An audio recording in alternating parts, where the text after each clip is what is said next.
அஸ்ஸலாமு அலைக்கும் அன்பான தமிழ் உறவுகளே, நல்லா இருக்கீங்களா? நேற்று மறக்க முடியாத நாளாக போச்சுங்க. என்ன பிரச்சனைனாக்கா, மல்லிகை கடை பக்கத்தில், நம்ம வீட்டுக்கு பக்கத்தில் ஒரு மல்லிகை கடை இருந்துச்சு. சரி, மல்லிகை கடையில் போய் நம்ம எப்போதுமே சில்லறை ஜாமான்லாம் அங்கே தான் வாங்குவோம். சின்ன கடை தான்னு வச்சுக்கிங்களேன். ஃபஸ்ட்டு ஒரு 20 ரூபாய்க்கு ஜாமான் வாங்கினேன். அப்புறம் ஒரு 20 ரூபாய்க்கு ஜாமான் வாங்கினேன். ரெண்டாவது தடவை போகும்போது மல்லிகை கடைக்காரர் சொல்கிறாரு, 20 ரூபாய்க்கெல்லாம் இங்கே ஜாமான் வாங்க வரக்கூடாது, வாங்கினா 300, 400, 1000 இப்படி தான் வாங்கணும் திடீர்னு சொல்கிறாரு. என்னடா நம்ம செஞ்சோம்? நம்ம ஒன்றும் செய்யலையே. எந்த மளிகை கடைக்காரனும் நம்மளை இப்படிலாம் சொல்லலை. நம்மளும் பல மளிகை கடைக்கு போயிருக்கோம், ஜாமான் வாங்கியிருக்கோம். எனக்கு சொந்த ஊர் அடவங்குடி தான். அடவங்குடியில் கூட இந்த மாதிரிலாம் எனக்கு நடந்ததே இல்லை அனுபவத்தில்.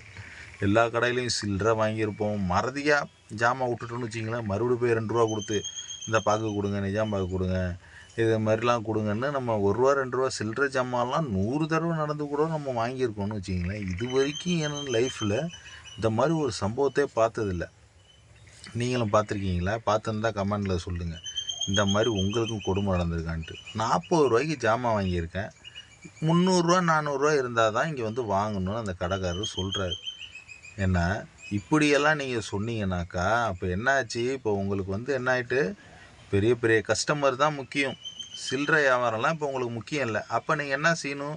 இந்த 5 ரூபா கடல மிட்டாயி, இந்த 5 ரூபா ஐட்டம், சோப்பு, இதெல்லாம் நீங்கள் விற்கக்கூடாது. விற்க வேண்டியது தானே. 100 ஐட்டம், 200 ஐட்டம், 500 ஐட்டம் இப்படி விற்க வேண்டியது தானே. இல்லைன்னா உங்களுக்குன்னு ஒரு மளிகை கடைக்குன்னு ஒரு சங்கம் ஒன்று வச்சுருப்பீங்களே, அதில் சொல்லி எல்லோரும் ஒரே ரேட்டாக போட வேண்டியது தானே.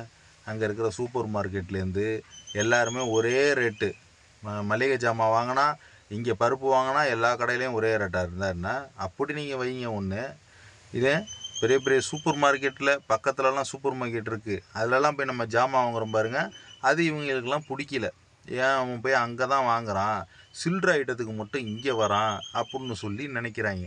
நீங்கள் என்ன செய்யணும்?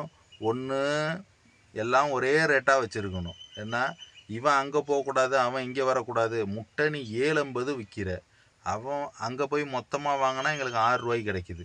அப்போது நடுத்தர மக்கள் என்ன செய்யும்? பணக்காரன் எங்கேயுமே காசு கொடுத்து வாங்கிடுவான். ஒரு ஏழையால் வாங்க முடியுமா?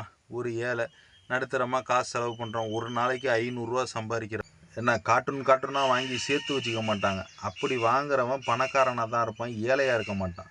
ஏன்னா நீ நினைக்கிற மாதிரி எல்லோரும் என் கடையில் தான் வந்து வாங்கணும், அந்த ஏரியாவில் நீ இருந்தாக்கா உன்கிட்ட மட்டும்தான் வாங்கணுமா, மற்றவன்கிட்ட எவன்ட்டையும் வாங்கக்கூடாதா? என்ன இதெல்லாம் சொல்கிறது பெரிய முட்டாள்தனம். ஏன்னா அப்படியே எனக்கு ஒன்றும் சொல்ல முடியல. என்னடா இப்படி சொல்கிறாரு?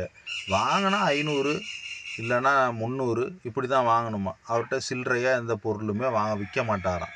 திடீர்னு சொன்னோன்னே எனக்கு ஒரு மாதிரி ஆகி போச்சு. நைட்டு கொஞ்சம் நிம்மதியான தூக்கம் இல்லை. இதே மாதிரி உங்களுக்கு நடந்திருக்கா?